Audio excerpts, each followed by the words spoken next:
There are villages on this planet that should not exist.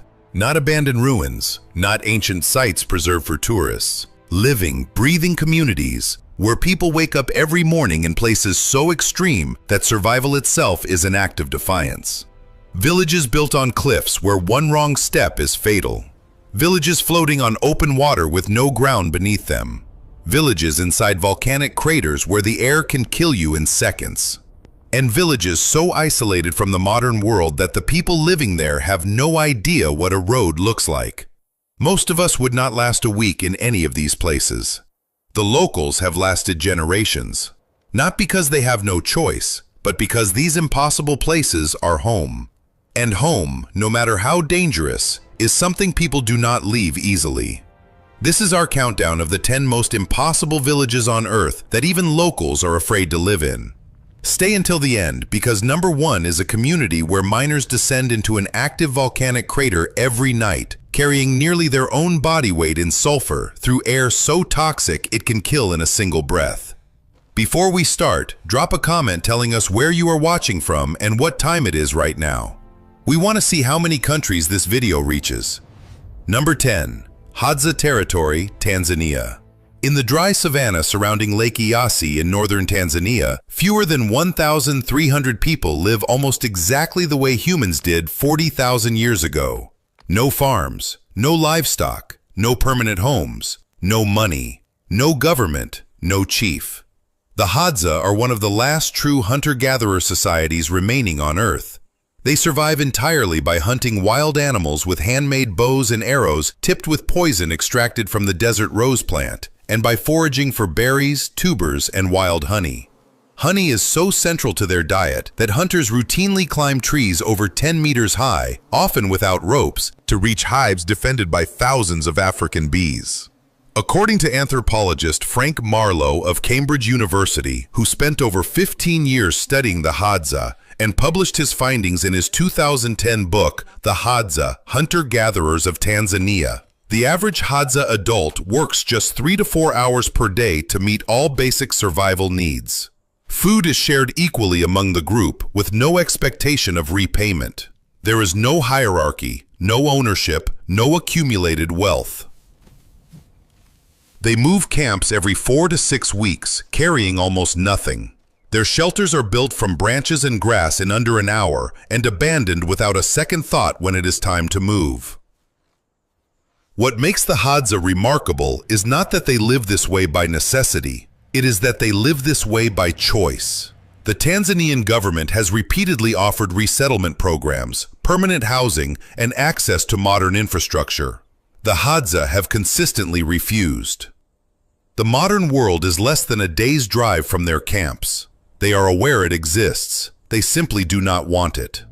In an era where humanity measures progress in technology and accumulation, the Hadza measure it in freedom. And by their own metric, they are among the freest people on Earth. Number 9. Asaro Mudmen Village, Papua New Guinea. In the eastern highlands of Papua New Guinea, near the banks of the Asaro River, there is a village where the living deliberately make themselves look like the dead. During ceremonies, men of the Asaro tribe cover their entire bodies in thick, white-gray river clay. Dark lines are painted over the clay to simulate exposed bones. The effect is a walking skeleton, moving slowly, silently, and deliberately through the mist that clings to the highland valleys in the early morning hours. The tradition dates back centuries.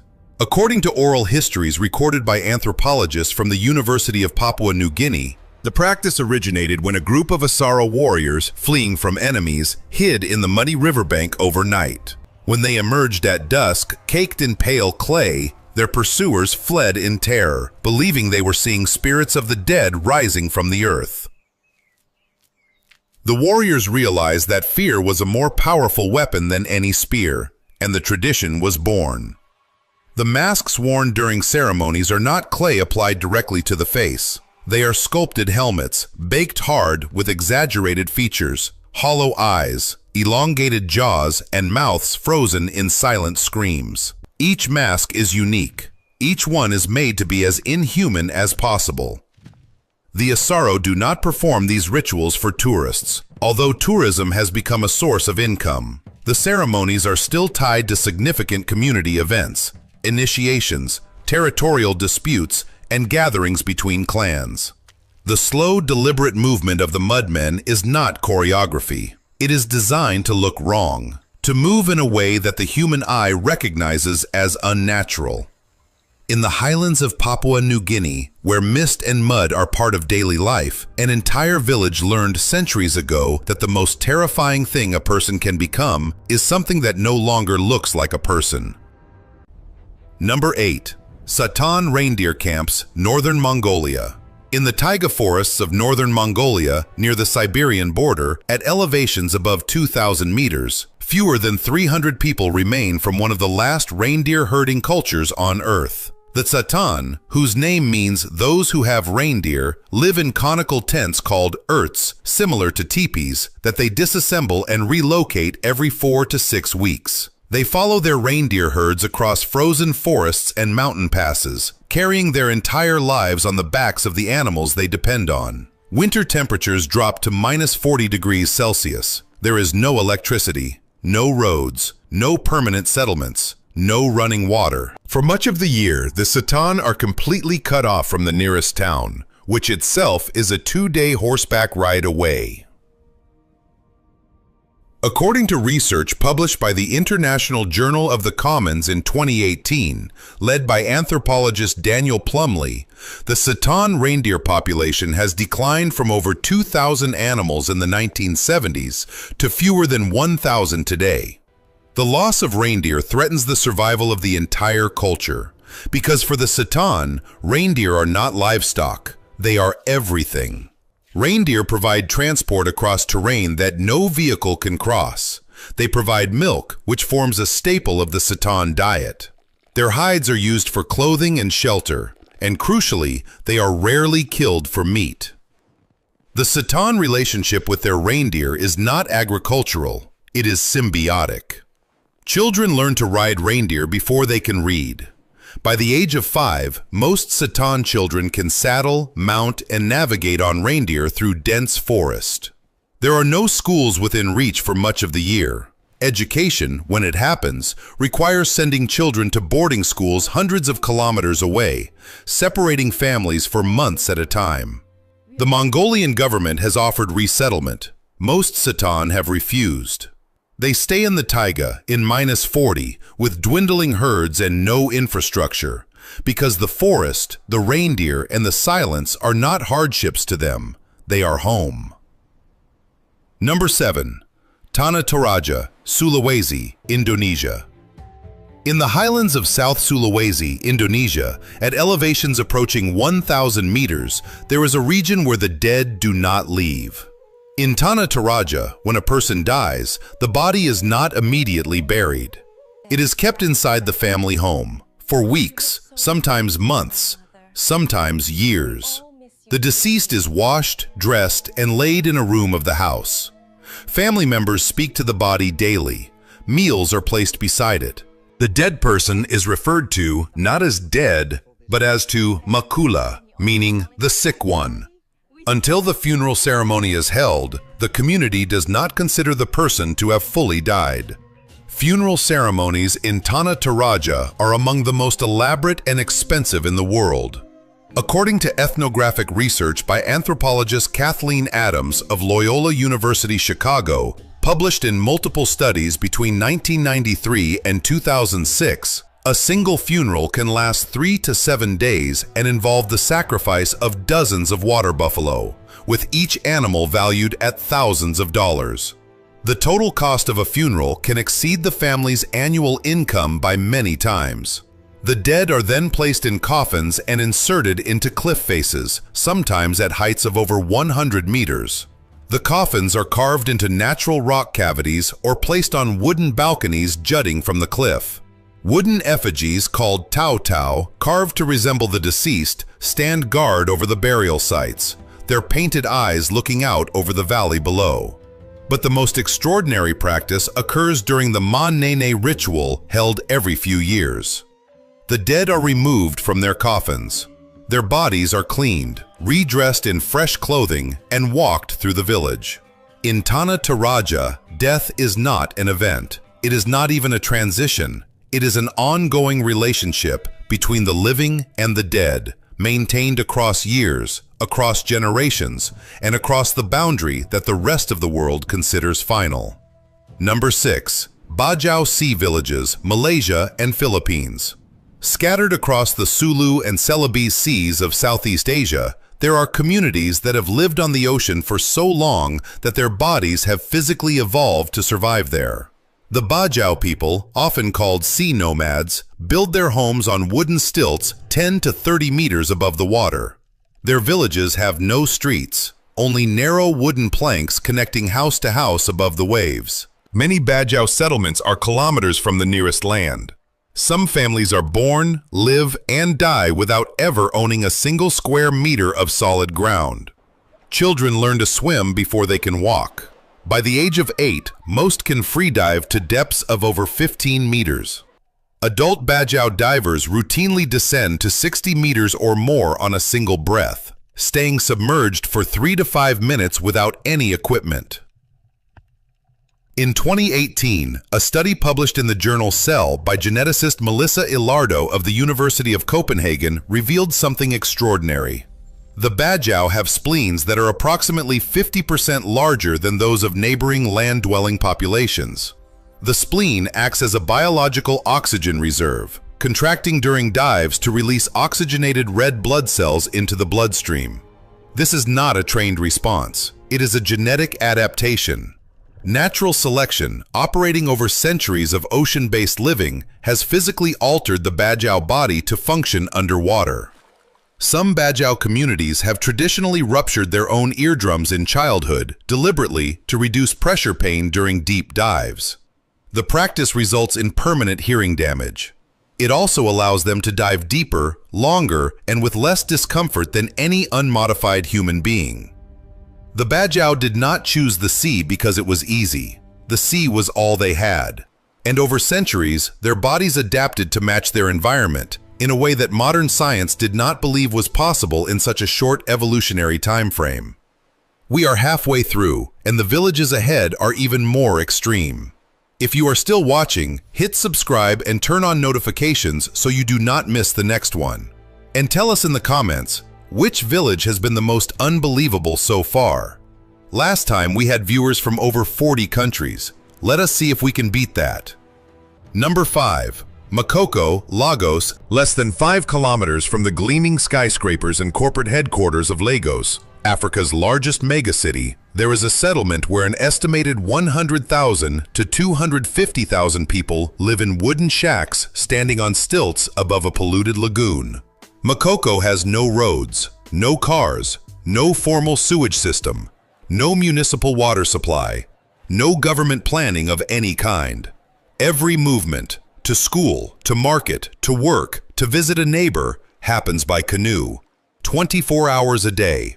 The floors of the homes sit just 1 to 2 meters above the waterline. During heavy rains, the water rises to meet them. The lagoon below is contaminated with industrial runoff, sewage, and waste. The smell is constant. The risk of waterborne disease is extreme. And yet, thousands of children are born in Makoko every year. Many of them grow up without ever setting foot on solid ground.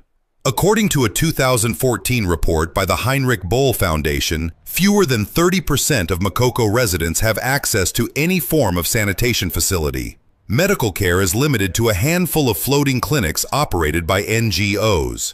The Lagos state government has repeatedly attempted to demolish Makoko. In 2012, authorities destroyed a section of the settlement, displacing thousands of residents with no compensation and no relocation plan. International human rights organizations condemned the action. The demolition stopped, but no infrastructure was provided. Makoko continues to grow. New stilts are driven into the lagoon bed. New shacks are built on top of them. New families move in. The settlement expands outward into the water. A city growing on nothing, governed by no one, sustained entirely by the determination of people who have nowhere else to go. Lagos is one of the fastest growing cities on Earth, and its most resilient community is the one built on water, with no foundation at all. Number 4. Gonvier, Benin. On the surface of Lake Nukue in southern Benin, roughly 10 kilometers north of the economic capital Cotonou, there is a village of over 20,000 people where the ground does not exist. Gonvier is built entirely on wooden stilts above the lake. Houses rise 2 to 3 meters above the waterline. Schools stand on platforms. Markets float on boats. A church stands on poles driven into the lake bed. There are no streets, no sidewalks, no land of any kind beneath the village, only water. The village was founded over 300 years ago, and the reason for its location is one of the most remarkable survival strategies in African history. During the 17th and 18th centuries, the Kingdom of Dahomey conducted extensive slave raids across the region. The Tofinu people, who would become the founders of Gonvier, faced capture and enslavement. But they knew something about their enemies that gave them an advantage. The Fon warriors of Dahomey held a spiritual prohibition against entering water. Their beliefs forbade them from attacking anyone living on or above a lake. So the Tofinu built their entire village on the lake, and the slave raiders could not follow. For over 3 centuries, this strategy has worked. Gonvier has survived wars, colonial occupation, and the modern era, all while standing on wooden poles above a lake. According to UNESCO, which has proposed Gonvier for World Heritage status, the village represents one of the most unique examples of human adaptation to environmental and political threat in West Africa. Children learn to paddle canoes before they can walk distances on land. Fishing provides the primary source of both food and income, and every structure in the village must be rebuilt or reinforced every 15 to 20 years, as the wooden stilts gradually decay in the water. Gonvier was built to escape enslavement. 300 years later, the descendants of its founders are still there, still on the water, still without ground beneath their feet. The threat that created the village is long gone, but the village remains, because a home built to save your life becomes a home worth keeping. Number 3. Korowai Tree Houses, Papua, Indonesia. Deep in the rainforests of the Papua province of Indonesia, in one of the most remote and inaccessible regions on Earth, there is a tribe that builds its homes in the sky. The Korowai construct their houses 25 to 35 meters above the ground in the canopies of rainforest trees. Not on platforms built around trees, in the trees themselves. The structures are supported by living trunks and branches, connected to the ground by nothing more than a single notched pole that serves as both staircase and ladder. Families climb these vertical poles multiple times a day. Adults, children, the elderly, carrying food, water, firewood, and tools. A fall from 35 meters onto the forest floor is not survivable. The Korowai had no contact with the outside world until 1974, when a team of Dutch missionaries made first contact. According to anthropologist Rupert Stash of Reed College, who published extensive ethnographic research on the Korowai in the 2000s, the tribe had no knowledge of any people existing beyond their own forest territory.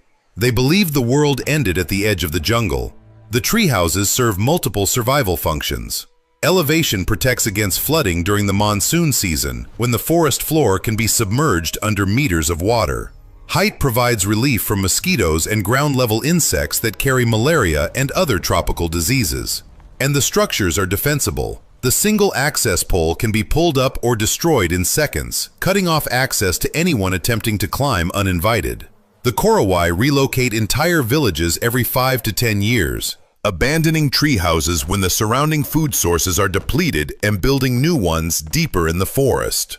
Each house takes weeks to construct, using only stone tools, rattan cord, and materials gathered from the forest.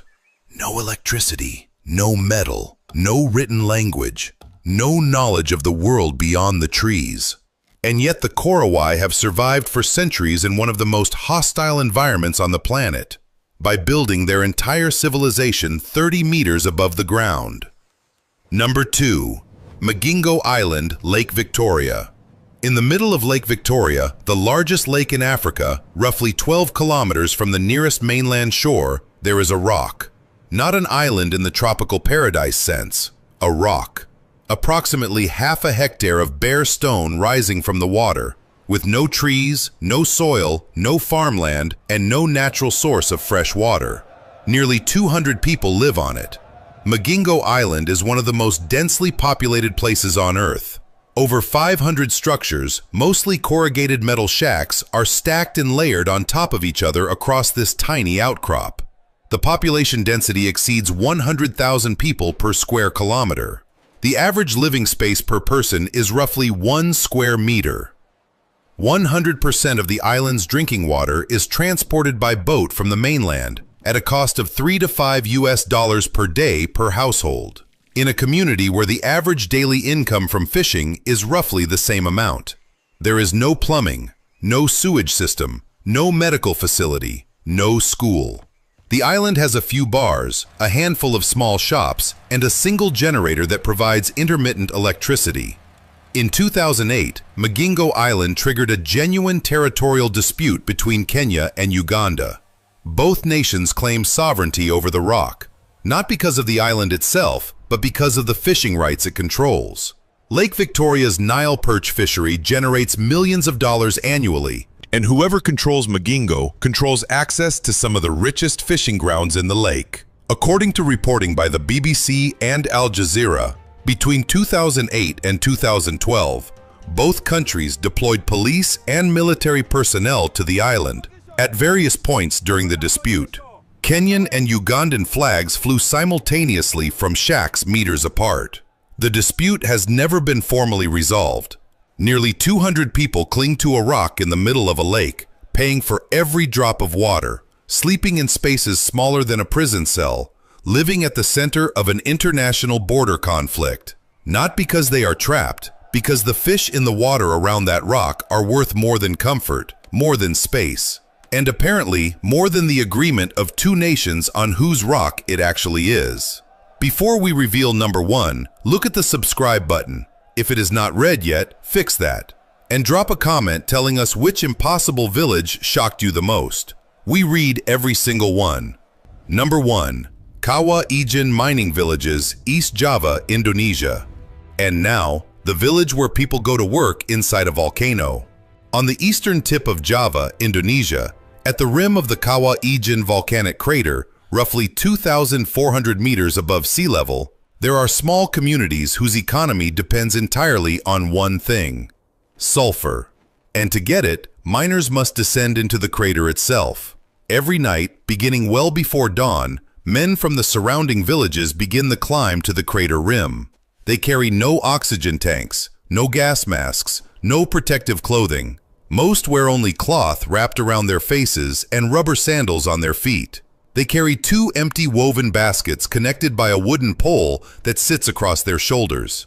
From the rim, they descend roughly 300 meters into the crater on a steep, narrow trail carved into the volcanic rock. At the bottom, sulfuric gases emerge from vents at temperatures exceeding 600 degrees Celsius. The gases condense into molten sulfur, which flows in bright yellow streams across the crater floor and solidifies into chunks. The miners break the solidified sulfur with iron bars and load it into their baskets. Each load weighs between 70 and 90 kilograms. Some miners carry over 100 kilograms. Then they climb back out. 300 meters of steep ascent, carrying nearly their own body weight through clouds of sulfur dioxide gas that burns the eyes, throat, and lungs. According to a 2016 study published in the Journal of Environmental and Public Health by researchers from Erlanga University in Surabaya, sulfur miners at Kawah Ijen show significantly elevated rates of respiratory disease, dental erosion, and eye damage compared to the general population. The average working life of a Kawah Ijen miner is estimated at 30 years. Many begin in their teens. The pay is roughly $5 to $10 per trip. Most miners make 2 trips per night. But there is another element to Kawah Ijen that makes it unlike any other workplace on Earth. At the bottom of the crater sits the largest, highly acidic lake in the world. Nearly 200 meters across, with a pH close to 0, lower than battery acid. The water is a striking turquoise color that looks almost inviting from a distance. Contact with exposed skin causes immediate chemical burns. And then, in complete darkness, the most extraordinary sight in Indonesian volcanology appears. The The sulfuric gases ignite on contact with the air, producing flames that burn electric blue, reaching heights of up to 5 meters. Molten sulfur flows down the rock face, also burning blue, creating rivers of cold fire that cascade into the darkness. The miners work by the light of these blue flames. They have no headlamps, no electric lights, only the burning sulfur illuminating the crater floor, while toxic gas swirls around them and an acid lake glows turquoise behind them. The villages that depend on this work have existed for generations. Fathers teach sons. The route into the crater is memorized, not mapped. And every morning as the sun rises over eastern Java, the miners emerge from the crater, set down their baskets, and walk home. To villages perched on the edge of a volcano that pays them just enough to come back tomorrow night. 10 villages, 5 continents, thousands of years of human stubbornness. Every one of these communities exists in a place where logic says people should not be. Rocks with no water, lakes with no ground, craters with no air, forests with no floor, temperatures that freeze metal and heat that melts stone. And yet in every case, people stayed. Not because they could not leave. Many were offered relocation. Many know exactly what the modern world has to offer. They stayed because the places they live, no matter how impossible, are not just locations. They are identities, built over generations, earned through survival, and passed down through traditions that no government program, no resettlement offer, and no comfortable alternative can replace. The rest of the world measures quality of life in infrastructure, in access, in convenience. These villages measure it in something older, something harder to name, and something that, once lost, does not come back. Which village was the most impossible to you? Tell us in the comments. And if you made it to the end, you already know this channel is for you. Hit subscribe, turn on notifications. The next video takes you somewhere even more impossible. We will see you there.